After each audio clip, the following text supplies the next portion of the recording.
अंतर्राष्ट्रीय बॉर्डर और एलओसी पर पाकिस्तान की नापाक गोलीबारी में हमारे कुछ जवान शहीद हुए। अफसोस कि दुश्मन ने ये वार पीठ पीछे किया, वरना सामने की जंग में हमारे जाबाज शत्रु खेमे को इसका मौका तक नहीं देते। फिलहाल देश में जवानों की शहादत पर एक तरफ गर्व है और दूसरी तरफ गम का भी माहौल है। बीएसएफ के सब इंस्पेक्टर मोहम्मद इम्तियाज, सूबेदार पवन कुमार, राइफलमैन सुनील कुमार, अग्निवीर मुरली नायक, ये उन शहीदों के नाम हैं जिन्होंने भारत और पाकिस्तान के बीच हुए संघर्ष विराम से पहले सीमाओं की सुरक्षा करते हुए देश के लिए अपने प्राणों का बलिदान दे दिया। बीएसएफ के सब इंस्पेक्टर मोहम्मद इम्तियाज जम्मू के आरएसपुरा में एलओसी पर तैनात थे। शनिवार की शाम हुए सीज फायर के ऐलान के बावजूद पाकिस्तान ने फिर से गोलीबारी शुरू की, तो बीएसएफ ने भी पाकिस्तान को उसी की भाषा में जवाब देना शुरू किया, जिसमें सब इंस्पेक्टर मोहम्मद इम्तियाज शहीद हो गए। बीएसएफ और जम्मू कश्मीर के एलजी मनोज सिन्हा की ओर से शहीद मोहम्मद इम्तियाज को सम्मान, श्रद्धांजलि और भावपूर्ण विदाई दी गई।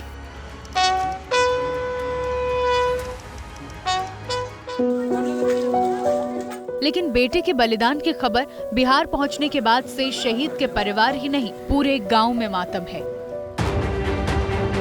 भारत की सरहदों पर हुए पाकिस्तानी हमले में जिन सपूतों ने प्राणों का बलिदान दिया, उनमें एक राजस्थान के झुंझुनू के सुरेंद्र कुमार का नाम भी है। वायुसेना की मेडिकल यूनिट में सेवा दे रहे सुरेंद्र कुमार जम्मू के उधमपुर में तैनात थे, लेकिन 9 मई को हुए पाकिस्तानी ड्रोन अटैक में सुरेंद्र कुमार शहीद हो गए। सुरेंद्र कुमार का पार्थिव शरीर झुंझुनू में उनके पैतृक गांव मेहरादासी लाया गया। शोक में डूबे शहीद के परिवार को ढाढ़स बांधने के लिए पूरा गांव उमड़ आया, लेकिन सुरेंद्र कुमार का शव देखते ही उनकी पत्नी का सब्र जवाब दे गया।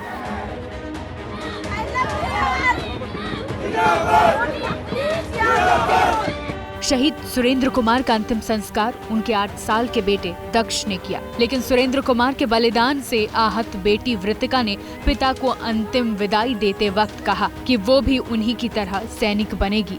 पाकिस्तान का खात्मा करना है, नाम भी नहीं आना चाहिए पाकिस्तान का। पापा की तरफ फौजी बनना चाहती हूँ। मैं अपने पापा का बदला लूंगी, चुन चुन के बदला लूंगी अपने पापा का।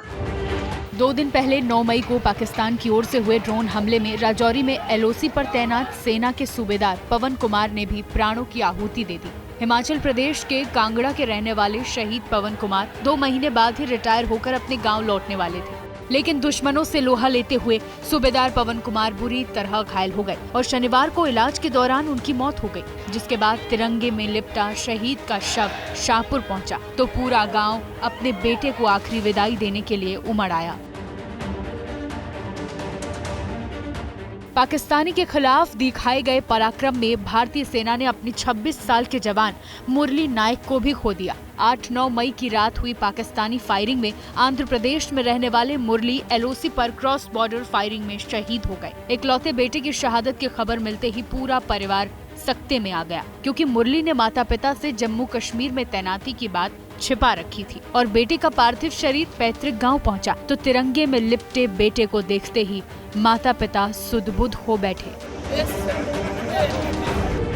पाकिस्तान की ओर से हुए हमलों में प्राणों का बलिदान देने वालों में जम्मू के अरनिया के राइफलमैन सुनील कुमार का भी नाम शामिल है। सुनील कुमार की तैनाती जम्मू के आरएसपुरा सेक्टर में एलओसी पर थी, जहां पिछले कई दिनों से लगातार पाकिस्तान की ओर से फायरिंग की जा रही थी, जिसमें सुनील कुमार भी शहीद हो गए। आज सुनील कुमार का पार्थिव शरीर अरनिया के त्रेवा गांव लाया गया, जहां पूरे राजकीय सम्मान के साथ शहीद को अंतिम विदाई दी गई। एक सभ्य समाज में युद्ध किसी के लिए भी मजबूरी होती है, ना कि जरूरत। शांतिप्रिय सभ्यताओं की निशानी यही है कि पहले शांति का मार्ग खोज लिया जाए। देश में कई लोगों को अफसोस हो रहा है कि भारतीय सेना ने पाकिस्तान की सीज फायर की गुहार आखिर क्यों मानी। उसे पीओके पर कब्जा करने के बाद ही रुकना चाहिए था। पीओके का संकल्प भारत का पहले भी था और आज भी है। अब एक दुर्लभ तस्वीर देखिए आप। भारतीय सेना के ऑपरेशन सिंदूर की कामयाबी पर कर्नाटक में 2 तिरंगा यात्राएं निकाली गईं।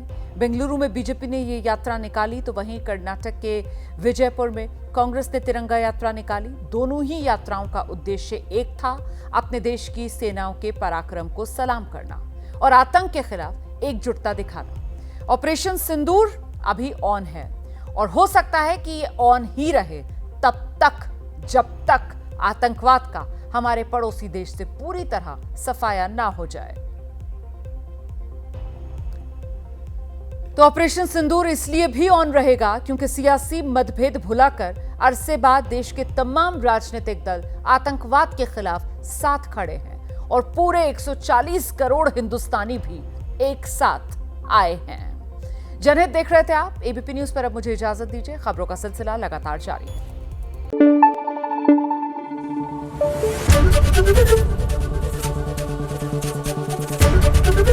एबीपी न्यूज आपको रखे आगे।